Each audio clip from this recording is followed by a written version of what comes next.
everyone, welcome to my YouTube channel. My name is Shweta and currently I'm a second year BSc Nursing student at GMC Orai. So आज की video में हम लोग बात करने वाले हैं सीनेट पे. तो सीनेट पे क्यों बात करने वाले हैं हम, क्योंकि अभी रिसेंटली मैंने एक पोल किया था कम्युनिटी पोस्ट पे जिसमें आप लोगों ने सबसे ज़्यादा जो है वोटिंग करी है सीनेट पे, तो इसीलिए मैं ये वाला वीडियो बना रही हूँ. वीडियो स्टार्ट करने से पहले आपसे एक रिक्वेस्ट है कि आप अगर चैनल पर नए हैं तो चैनल को सब्सक्राइब कर लीजिए, क्योंकि इस चैनल पे आपको नर्सिंग से रिलेटेड कंटेंट मिलता रहता है. तो चलो वीडियो स्टार्ट करते हैं. तो इस वीडियो में हम बात कर रहे हैं सीनेट की प्रिपरेशन को लेके. लाइक सीनेट में आपके जो है सब्जेक्ट्स हैं physics, chemistry, biology, nursing aptitude and English grammar. तो ये 5 सब्जेक्ट्स आते हैं आपके सीनेट में. एंड पेपर में कोई भी निगेटिव मार्किंग नहीं रहती है. आपका पेपर जो है वो OMR शीट पे आपको मतलब बबल फिल करने होते हैं. एंड आपको जो टाइमिंग मिलता है वो समथिंग तीन घंटे का मिलता है, 3 घंटे 10-15 मिनट कुछ ऐसे करके, है ना. तो वहाँ पे आपको 200 क्वेश्चन मिलते हैं पूरे, जिसमें से आपको 200 के 200 अटैम्प्ट करने होते हैं. नेगेटिव मार्किंग नहीं है, इसलिए आप सारे अटैम्प्ट कर सकते हो, कोई प्रॉब्लम नहीं है. तो अब हम बात करते हैं कि आपको प्रिपरेशन कैसे करनी है. एक्चुअली इस चीज़ से रिलेटेड, लाइक प्रिपरेशन से रिलेटेड मैं ऑलरेडी काफ़ी सारे वीडियो बना चुकी हूँ, बट आप लोग को समझ नहीं आ रहा, इसलिए ये एक और वीडियो. एंड आप लोग को जब तक समझ नहीं आएगा मैं वीडियो बना दूँगी, मुझे कोई प्रॉब्लम नहीं है, क्योंकि मेरे वीडियो बनाने का मोटिव यही है कि आपको समझ में आए.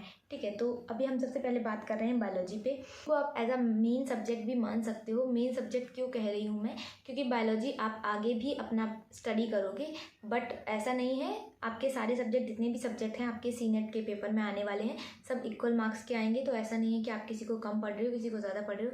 बट हाँ, बायोलॉजी एक इम्पॉर्टेंट सब्जेक्ट है. तो बायोलॉजी को कैसे पढ़ना है उसकी बात कर रही हूँ अभी. इसमें मैं आपको कोई स्टडी मटेरियल नहीं देने वाली हूँ, बट हाँ बस बताऊँगी कि आपको कैसे पढ़ना है, कैसे आपको मतलब टाइम सेव करना है, कैसे करके आपको प्रैक्टिस करनी है, उस सब के बारे में मैं बताऊंगी. लाइक सबसे पहले आपको देखो क्या करना है. सबसे पहले आपको सिलेबस को समझना है. सिलेबस को समझने का मतलब पहले समझो कि कौन से चैप्टर इंपॉर्टेंट है एंड कौन से चैप्टर्स में आपको ज़्यादा मेहनत करने की ज़रूरत है. एक होता है इम्पॉर्टेंट और एक है कि चलो आएगा, मतलब इतना इम्पॉर्टेंट भी नहीं है. तो इम्पॉर्टेंट चैप्टर्स जैसे कि आपके ह्यूमन एनाटॉमी, फिजियोलॉजी जिसमें आपका डाइजेशन आता है, लोकोमोशन आता है, लाइक स्केलेटल सिस्टम जिसमें आपका हार्ट है, जेनेटिक्स हो गया, आपका रिप्रोडक्टिव सिस्टम है, और इवोल्यूशन है इम्पॉर्टेंट चैप्टर, बायोटेक्नोलॉजी. तो ये जो इम्पॉर्टेंट चैप्टर्स हैं इनको आपको पहले पढ़ना है, अच्छे से पढ़ना है. एंड चैप्टर्स पढ़ते टाइम आपको क्या है, एक अच्छी बुक होनी चाहिए आपके पास. अच्छी बुक का मतलब आपके पास NCERT होनी चाहिए. अगर NCERT नहीं है, आपकी जो भी टेक्स्ट बुक है उससे आप पढ़िए.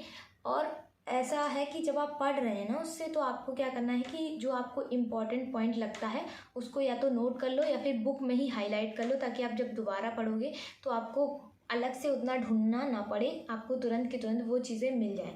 एंड उसमें तीसरी चीज़ क्या है कि आप सबसे पहले आपका सिलेबस आपने समझ लिया, फिर आपने एक बुक डिसाइड कर ली कौन सी बुक से आपको पढ़ना है. एंड उसके बाद आता है कि आपको क्वेश्चन प्रैक्टिस करनी है. आपको जो भी आप चैप्टर पढ़ रहे हो उसकी आपको क्वेश्चन प्रैक्टिस करनी है. साथ के साथ अगर आज एक टॉपिक ख़त्म हुआ है तो उसकी आज ही क्वेश्चन प्रैक्टिस करो, क्योंकि कल तक आपके दिमाग में कुछ पॉइंट्स हो सकता है उसके निकल जाए, बट आप तुरंत की तुरंत प्रैक्टिस करोगे तो वो चीज़ें जो है वो आपको डायरेक्ट याद रहेंगी, आपके सीधे माइंड में जाएंगी.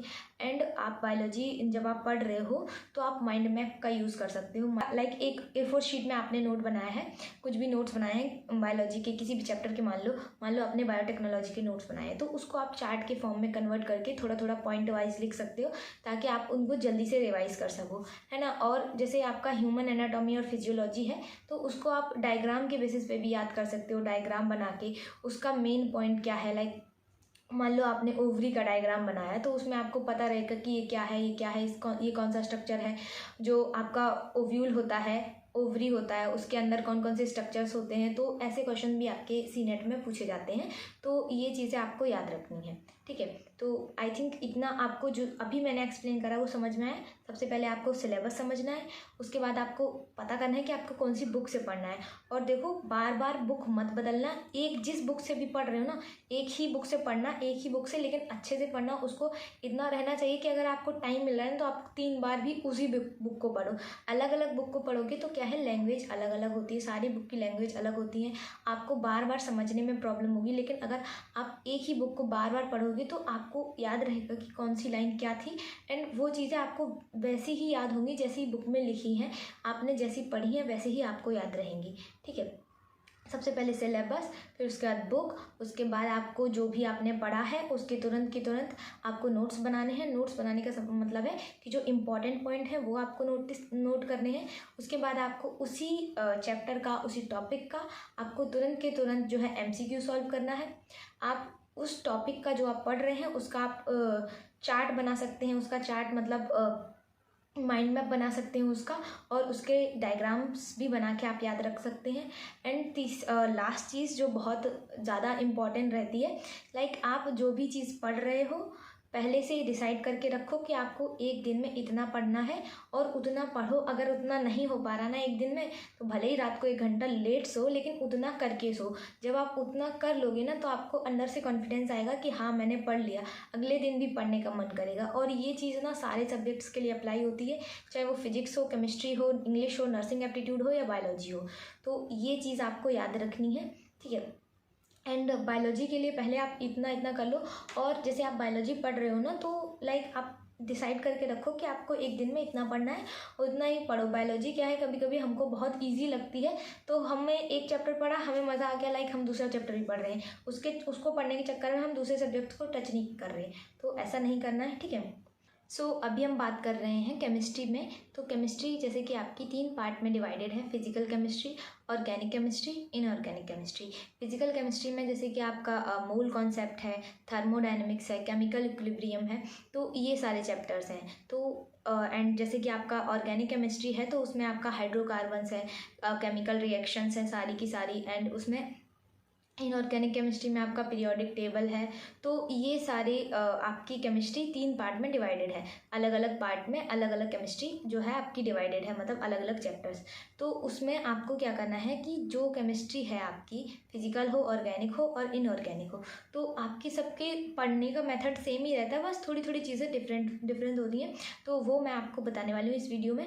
तो लाइक जैसे कि आपको अभी मैं एकदम तीनों का एक साथ बता रही हूँ, उसके बाद थोड़ा थोड़ा जो डिफरेंस रहेगा उसके बारे में हम आगे बात करेंगे। तो सबसे पहले आप कोई भी केमिस्ट्री पढ़ें, आपके पास एक कॉमन बुक होनी चाहिए जिसमें आपका सारा सिलेबस हो, एंड उसमें आप अपनी थ्योरी पढ़ सको। मतलब आपको सबसे पहले इंपॉर्टेंट चैप्टर्स लिख के रख लो, या फिर टिक लगा लो। जो इंपॉर्टेंट चैप्टर्स हैं वो आपको पता होने चाहिए, उनको आपको ज़्यादा टाइम देना है। जो इंपॉर्टेंट चैप्टर्स नहीं है उनमें उतना ज़्यादा टाइम वेस्ट नहीं करना है, पहली चीज़। दूसरी चीज़, आपके पास एक बुक होनी चाहिए। एक बुक होने का मतलब, अब बहुत सारे लोग बोलेंगे कि मेरे पास तो बुक ही नहीं है, कौन सी बुक खरीदें। तो बुक आपकी, या तो आपके पास NCERT होनी चाहिए। अगर NCERT नहीं है तो 11th-12th में आपने जो भी बुक खरीदी थी, कोई तो एक टेक्स्ट बुक होगी, तो उससे आप अपनी थ्योरी कवर कर लो, ठीक है। और एक चीज़ और, कि आपको बार बार बुक बदलनी नहीं है, बुक एक ही रहनी चाहिए और उसी बुक से प्रैक्टिस करो, क्योंकि बार बार अलग अलग बुक लेने का कोई मतलब नहीं है। अगर आप एक ही बुक से बार बार पढ़ोगे तो मेरे हिसाब से वो चीज़ें आपको ज़्यादा समझ में आएंगी, ठीक है। और अब हम बात कर रहे हैं कि आपको कैसे पढ़ना है। तो सबसे पहले आप जो भी चीज़ें पढ़ने जा रहे हो, सबसे पहले अपना एक दिन में एक टास्क रखो कि आपको इतनी चीज़ें आज के दिन में कवर करनी है, इतना टॉपिक आपको कवर करना है। उसके बाद जो भी आप पढ़ाई कर रहे हो, लाइक आपने कोई एक चैप्टर पढ़ा, मान लो आपने सॉल्यूशन ही पढ़ा। सॉल्यूशन में पढ़ने का मतलब सॉल्यूशन को आपको कैसे पढ़ना है, जैसे कि वो फिजिकल केमिस्ट्री का चैप्टर है, तो आपको कैसे करना है, पहले आपको उसमें जितनी भी डेफिनेशंस दी हुई हैं वो आप अच्छे से पढ़ लो, उसके नोट्स बना लो। एंड जितने भी उसमें फार्मूला हैं, जो सॉल्यूशन चैप्टर है वो काफ़ी बड़ा है, एंड उसमें कई सारे फार्मूले दिए हुए हैं, और वो फार्मूले काफ़ी अच्छे हैं। मतलब उनसे, लाइक अभी 2 बार एग्ज़ाम हो चुका है स्टार्टिंग से, जब से ये CNET स्टार्ट हुआ है, एंड दोनों बार उससे क्वेश्चन आया है जो सॉल्यूशन चैप्टर है। तो जो भी आपके फिजिकल केमिस्ट्री के चैप्टर्स हैं उनका आपने क्या करना है, सबसे पहले उनका एक फार्मूला शीट बनानी है जिसमें आपको सारे फार्मूलेस लिख लें हैं, एक चैप्टर के जितने भी हैं। और जो आपका अलग से शॉर्ट नोट रहेगा उसमें आपकी जितनी भी डेफिनेशंस हैं उनको लिखो, और जो भी क्वेश्चंस हैं एक एक क्वेश्चन एग्जाम्पल के तौर पर रख लो। बाकी अपना जो भी आपका रफ नोटबुक है उसमें तो आप करोगे ही काम, तो आपको नोट्स बनाने हैं साथ के साथ। और आपका जब नोट्स कंप्लीट हो जाए तो उसके बाद आपने जैसे पढ़ लिया, आपने नोट्स भी बना लिए, उसके बाद आपको तुरंत के तुरंत उसकी MCQ प्रैक्टिस करनी है। जो थ्योरी वाले क्वेश्चन है वो नहीं, आपको MCQ प्रैक्टिस करनी है, मतलब आपको MCQs ही लगाने हैं, थ्योरी या क्वेश्चन नहीं लगाने हैं। थ्योरी क्वेश्चन आप अलग लगाइए, MCQ के लिए एक डिफरेंट टाइमिंग रखिए। डिफरेंट टाइमिंग मतलब एक थ्योरी टाइमिंग है आपका, जिसमें आप पढ़ रहे हो, नोट्स बना रहे हो, जो भी कर रहे हो, फॉर्मूला शीट जो भी कर रहे हो, उसके बाद आपको एमसीक्यू के लिए अलग टाइमिंग निकालनी है, ताकि आपको एक आइडिया रहे कि आपको इतना टाइम लग रहा है एक पर्टिकुलर एमसीक्यू सॉल्व करने में। क्योंकि एग्ज़ाम टाइम पे आपके पास ऐसा टाइम नहीं रहेगा कि वहीं पे आप डिस्कस करो कि इतने टाइम में ये वो, पहले से ये सब करके रखना होता है ताकि वहाँ पे आपको इतनी दिक्कत ना हो। ठीक है, तो आप समझ गए केमिस्ट्री, फिजिकल केमिस्ट्री का ना। तो उसके बाद एमसीक्यू लगा लिए, और ये जो आपने क्वेश्चंस लिख रखे हैं या फिर आपने जो भी नोट्स बनाए हैं, नोट्स, शॉर्ट नोट्स और आपकी जो फार्मूला शीट है, इसको आपने एक दिन में, जैसे आज आपने बनाए तो इसको फ्रिक्वेंटली आपको रिवाइज़ करना है। लाइक 2-3 दिन बाद आपने वही सेम चीज़ खोल के देख ली, फिर 2-3 बाद देख ली, तो इससे क्या होगा कि वो चीज़ें बार बार आपकी आंखों के सामने आएंगी, तो आपको याद होगी और बहुत ज़्यादा रटने की ज़रूरत भी नहीं पड़ेगी। धीरे धीरे वो चीज़ें अपने आप आपको याद हो जाएंगी। अब मैं बात कर रही हूँ इनऑर्गेनिक केमिस्ट्री की। इनऑर्गेनिक केमिस्ट्री जैसे कि आपका उसमें क्या है कि आपका जैसे सबसे इम्पॉर्टेंट जो चैप्टर है मुझे लगता है पीरियोडिक टेबल। उससे क्योंकि क्वेश्चन आते हैं, लास्ट ईयर भी आया था और उससे लास्ट ईयर भी आया था। ठीक है, सॉरी 3 बार एग्जाम हो चुका है अब तक सीनेट का। एंड सॉल्यूशन की मैं बात कर रही थी, तो सॉल्यूशन से हर बार क्वेश्चन आया है, वैसे ही आपका पीरियोडिक टेबल से भी आया है हर बार क्वेश्चन, क्योंकि कुछ कुछ यूनिट्स ऐसी हैं जो कॉमन है और उनसे क्वेश्चन आते ही आते हैं। तो ये कुछ उस टाइप की ही यूनिट है। पीरियोडिक टेबल है, उसमें आपके जितने भी एलिमेंट्स हैं उनको पहले आपको अच्छे से पढ़ना है अपनी टेक्स्ट बुक से, उसके बाद उनके बनाने हैं आपको शॉर्ट नोट्स। ठीक है, जो भी आपके एलिमेंट्स रहेंगे उनके आपको शॉर्ट नोट्स बनाने हैं। एंड उसकी जो इम्पॉर्टेंट मैकेनिज़्म होती है, लाइक एक एलिमेंट से काफ़ी सारा वो बनते हैं, मैं भूल गई उसको क्या बोलते हैं। तो जैसे आपका क्लोरीन है, तो क्लोरीन से आगे अगर कोई आपका कह सकते हैं कंपाउंड बन रहा है, तो उसकी एक मैकेनिज़्म होती है। तो वो कौन कौन सी मैकेनिज़्म, वो अलग अलग मैकेनिज़्म होती हैं। एक्चुअली अभी मैं भूल गई हूँ, मुझे याद था उससे पहले। तो वो जो मैकेनिज़्म होती हैं अलग अलग, या उन मैकेनिज़्म के नाम क्या होते हैं, तो वो चीज़ें आपको लिखनी है और याद भी करनी है, क्योंकि ये इम्पॉर्टेंट है और ये पेपर में पूछा भी जाता है। और जो भी पीरियोडिक टेबल में जो भी आपके एलिमेंट्स दिए हुए हैं उनके क्या क्या काम हैं, क्या क्या यूजेस हैं, तो ये चीज़ें भी आपको याद रखनी है। तो और बाकी का सेम ही है कि आपको पढ़ना है, नोट्स बनाने हैं, और एमसीक्यू के लिए अलग टाइमिंग होनी चाहिए। उस टाइमिंग में आप एमसीक्यू ही सॉल्व करो, जिससे आपको आइडिया रहे कि आपको टाइम कितना लग रहा है एमसीक्यू के लिए। एंड ऑर्गेनिक केमिस्ट्री आपको कैसे पढ़नी है, लाइक आपको ऑर्गेनिक केमिस्ट्री जो है वो बहुत ज़्यादा डीप नहीं पढ़नी है, क्योंकि बहुत ज़्यादा डीप आपसे पूछी नहीं जाती आपके एग्ज़ाम में। और अगर आप पढ़ेंगे भी तो आपका टाइम वेस्ट होगा, और वो चीज़ें अगर एग्ज़ाम में नहीं आएंगी तो उनका कोई मतलब नहीं है। तो मैं बता रही हूँ अभी आपको पढ़ना कैसे है ऑर्गेनिक केमिस्ट्री में। तो ऑर्गेनिक केमिस्ट्री में जितनी भी आपकी सिंपल रिएक्शंस हैं उनको सबको आप एक साथ लिख लेना, जितनी भी सिंपल रिएक्शंस हैं। मतलब चैप्टर्स को ऐसा रहेगा कि आप गो थ्रू हो जाओ, मतलब ऊपर से पढ़ लो सारे चैप्टर्स, और उनमें जो इम्पॉर्टेंट रिएक्शंस हैं आपकी वो आप याद कर लेना, लिख के याद करना, तो वो याद हो जाएंगी। और नेम वाली जो रिएक्शन है वो भी आपको अच्छे से याद कर लेनी है। एंड कुछ रहते हैं लाइक जो IUPAC नेमिंग होती है वो आप पढ़ लेना, वो भी पूछी जाती है एग्ज़ाम में।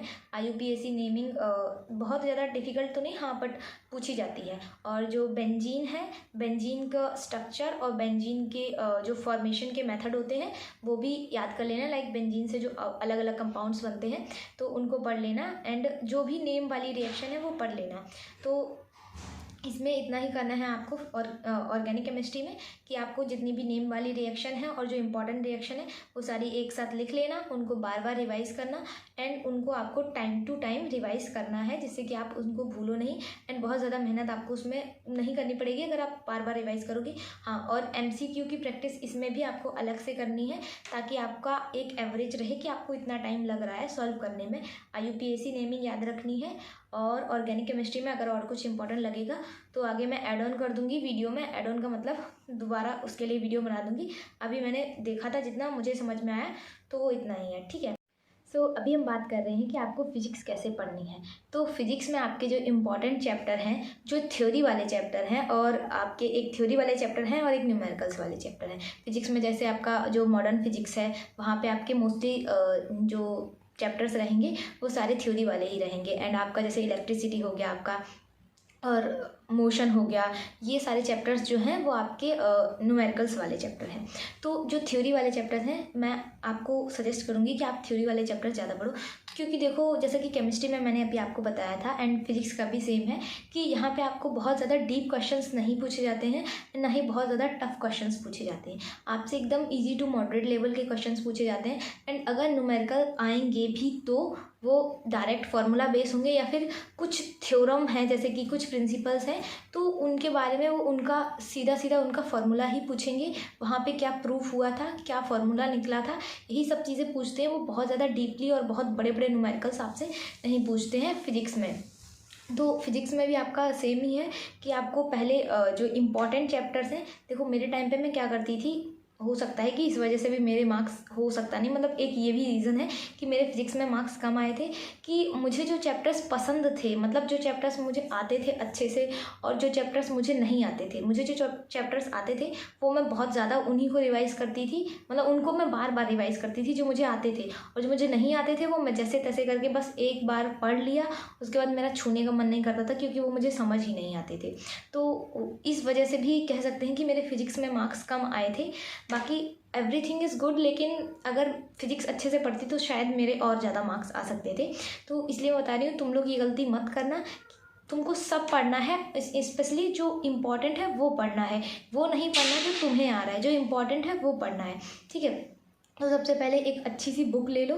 बुक लेने का मतलब खरीदने के लिए नहीं बोल रही हूँ, जो तुम्हारे पास बुक है एनसीईआरटी है तो एनसीईआरटी से पढ़ो, नहीं तो तुम्हारे पास 11th-12th की जो टेक्स्ट बुक है उससे अपना थ्योरी पढ़ो अच्छे से और नोट्स बनाओ एंड फार्मूला शीट बना लेना याद से। फिजिक्स में फार्मूला शीट्स बना लेना एंड उसमें जो इम्पॉर्टेंट इन्वेंशन हुए हैं फिजिक्स में, किसने किए हैं और कौन से ईयर में हुए हैं, ये बात भी याद अलग से लिख लेना क्योंकि ये चीज़ें थोड़ी इंपॉर्टेंट हैं। और एक और इम्पॉर्टेंट चीज़ जो फिजिक्स में डायमेंशन है और यूनिट्स हैं वो भी याद कर लेना, क्योंकि डायमेंशन और यूनिट्स दोनों चीज़ें आपकी फिजिक्स में पूछी जाती हैं।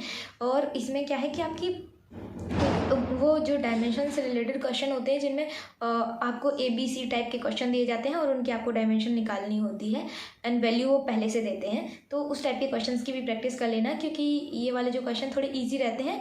एंड हाँ, इस टाइप के क्वेश्चन आपके फिजिक्स के एग्ज़ाम में पूछे जाते हैं CNET में मतलब। तो फिजिक्स का यही है कि अच्छे से पढ़ लो, बुक से थ्योरी पढ़ लो एंड फार्मूला शीट बना लेना और एक यूनिट और डायमेंशन की शीट बना लेना अलग से, और जो इम्पॉर्टेंट इन्वेंशन हुए हैं फिजिक्स में उसको भी लिख लेना, और जो इम्पॉर्टेंट प्रिंसिपल और थ्योरम है उसको भी जो उसमें जो मेनली जो फार्मूलाज निकले हैं वो फार्मूला भी आप लिख लेना, क्योंकि वो फार्मूला कभी कभी पूछ देते हैं एग्ज़ाम में फिजिक्स में।